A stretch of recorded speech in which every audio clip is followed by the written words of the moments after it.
स्वागत है आपका मनी मॉर्निंग में। मैं हूं शरद दुबे और अगले 1 घंटे जो है हम आपको पूरा एक्शन पैक रखने वाले हैं और यहाँ पे हम आपको बताएंगे खबरों वाले शेयर्स, ग्लोबल क्यूज, कौन से ब्रोकरेजेस हैं, कमोडिटीज़ में कहाँ पे कमाई के मौके आते हैं। लेकिन आज एक बहुत खास दिन है। आज है शिक्षक दिवस यानी कि वर्ल्ड टीचर्स डे। और शिक्षक दिवस के लिए जो आपकी जो बड़ी शुभकामनाएं आपको देते हैं। और ये सबसे बड़ा शिक्षक बाजार है, हमारे एक्सपीरियंसेस है, हमारे दोस्त है और ऑल थ्रू आउट लाइफ सबसे हमें कुछ ना कुछ सीखने मिलता है।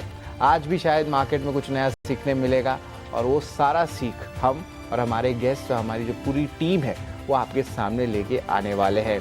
लेकिन आज क्या रहेगा बाजार में, उस पर भी हमारी नज़र रहेगी। देखिए, कल जो एक अच्छी गैप अप ओपनिंग आई थी जीएसटी के न्यूज़ फ्लो के बाद, वो जो है आप थोड़ा सा जो गेंस लॉस ज़रूर हुआ, लेकिन याद रखिए वो सारा जो लॉसेस आया वो कल ही कंप्लीट हो गया था।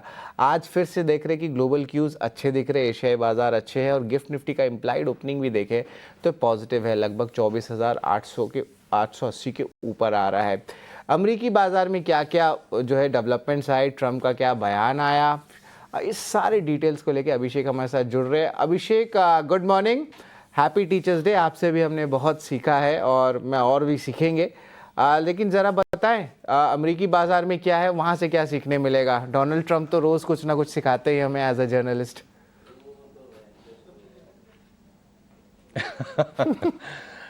बिल्कुल शरद, सही कह रहे हैं आप। देखिए, जितना हमने ट्रंप से सीखा है और जितना ट्रंप के बिहेवियर से सीखा है, शायद मतलब ये पिछले 1 साल या 8 से 9 महीने जो गुजरे हैं ट्रंप के फिर से सत्ता संभालने के बाद, कई बड़ी महत्वपूर्ण लर्निंग्स रही हैं। उसके आगे हम चर्चा करेंगे।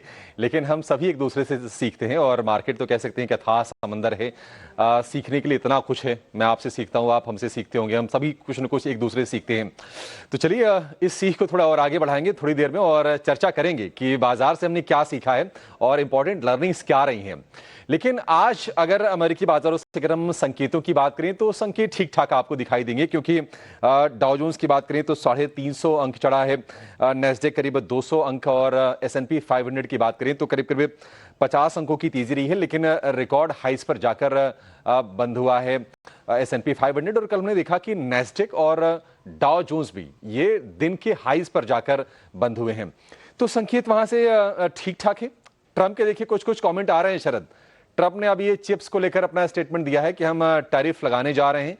हालांकि उन्होंने ये भी कहा कि टैरिफ बहुत ज्यादा नहीं होंगे बट सब्सटेंशियली एनफ होंगे। तो अब इसके क्या मतलब निकाले जाए, बट अब जो देश इंपैक्टेड होंगे चाइना और बाकी ताइवान वगैरह, जिनकी सेमीकंडक्टर मैन्युफैक्चरिंग अभी ज्यादा है। देखते हैं कि इस पर आगे क्या कुछ होता है। लेकिन अगर हम बाकी संकेतों की बात करें अमेरिका से, तो एडीपी प्राइवेट पेरोल की जो आंकड़े रहे हैं अनुमान से थोड़े से कमजोर रहे हैं।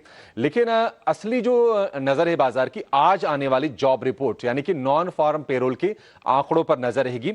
और ये आंकड़े यूएस फेड भी बहुत ही क्लोजली वॉच कर रहा होगा कि क्या इकोनॉमी से क्या संकेत मिल रहे हैं और उसके आधार पर रेट कट को लेकर फैसला लिया जाएगा।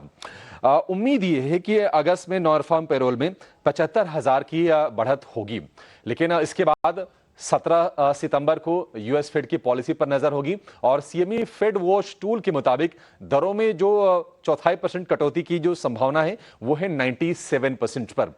तो अब धीरे धीरे ऑप्टिमिज्म बिल्ड हो रहा है। हम देखेंगे अब अमेरिकी बाजार भी उस पर कहीं ना कहीं कॉशियस होकर रिएक्शन देना शुरू करेंगे। लेकिन अब यह है कि इस बात की उम्मीद है तो ये सारी की सारी चीजें भाव में डिस्काउंटेड भी होती जाएंगी।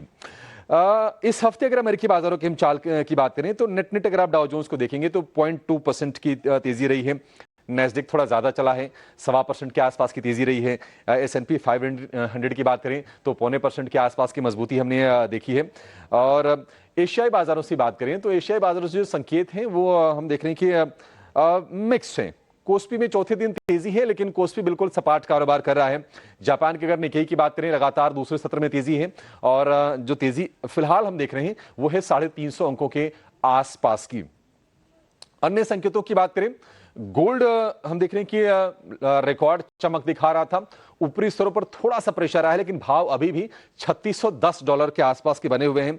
क्रूड की बात करें, क्रूड में थोड़ा थोड़ा हमने दबाव देखा है और दबाव की 2 वजह। एक तो अमेरिका में स्टॉक पाइल बढ़ा है, यानी कि कच्चे तेल का भंडार बढ़ा है, और दूसरी चीज ये है कि खबरें आ रही हैं कि ओपेक प्लस देश एक और आउटपुट हाइक पर विचार करेंगे और अगर सप्लाई बढ़ती है तो क्रूड के भाव सॉफ्ट होंगे। ये डायरेक्ट ये कोरिलेशन है। इसके चलते हम क्रूड को देख रहे हैं कि 66.75 डॉलर प्रति बैरल के ये भाव है हमारे बाजार के लिए निश्चित तौर पर एक शुभ संकेत, अच्छे संकेत हम कहेंगे। अन्य संकेतों की बात करें, एक और बड़ा शानदार संकेत आया है शरद, और वो ये एफआईज के फंड फ्लोज के हिसाब से काफी क्रूशियल हो जाता है, और वो है यूएस की 10 ईयर की bond yield. Bond yield elevated थी, हमने तो 4.5% के लगभग 4.5% के आसपास के स्तर देखे। एक टाइम तो ऐसा था कि हम चर्चा कर रहे थे कि क्या 5% की तरह बॉन्ड यील्ड बढ़ रही है, लेकिन ये अभी है 4.15% पर, तो एक अच्छा संकेत है। डॉलर इंडेक्स की बात करें, डॉलर इंडेक्स एक रेंज में है, 98.17 है डॉलर इंडेक्स के लेवल।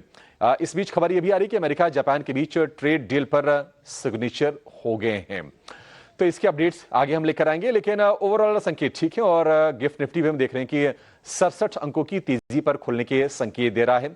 कल हालांकि हमने थोड़ी जीएसटी काउंसिल के फैसलों के बाद बाजार ने शुरुआत तो दमदार की थी, लेकिन आखिर तक जाते जाते सारी की सारी तेजी गवा दी थी। देखते हैं कि आज क्या फिर से धीरे धीरे करके बाइंग शुरू होती है, और क्या बाजार ऊपरी स्तर पर टिक पाते हैं या फिर नहीं। जी बिल्कुल, देखा जाए तो नेट ग्लोबल क्यूज पॉजिटिव है, और अभिषेक ने बताया जो एशियन मार्केट्स है वो भी उतना ख़राब नहीं है। निक्केई में 450 पॉइंट्स का जो है एक अच्छा उछाल देखने मिला है। और एक बार एफआईज डीआईज के आंकड़े पे एक बार रिवाइज कर देते, उसके बाद हम खबरों वाले शेयर्स की तरफ जाएंगे। देखिए एफआईज का आंकड़ा उतना ख़राब भी नहीं है, सिर्फ 106 करोड़ रुपए के सेलिंग आई है। हमने देखा था कि बड़े बड़े सेलिंग आ रहे थे बहुत दिनों से, और डीआईज का सपोर्ट बना हुआ है, लेकिन हालांकि अभी भी लाल निशान में है। पूरी तरह हम कन्विंसिंगली कह नहीं सकते कि एफआईज वापस आ गए बाजार में, क्योंकि अभी भी जो है गिरावट तो चली रही है। लेकिन देखिए 29 अगस्त को ये 8,300 करोड़ का ये आंकड़ा था, ये धीरे धीरे करके कम हो रहा है, और ये 4 सितंबर को 106 करोड़ का आ गया है। अब देखना होगा ये कितना तब्दील होता है, हरे निशान में कैसे आता है। डीआईज के भी आंकड़े एक बार डायरेक्टर साहब लगा देते हैं तो उस पर भी हमारी नज़र रहेगी। एक इम्पॉर्टेंट अनाउंसमेंट आ रहा है, डीआईज की सपोर्ट तो हमें पता ही है। जापान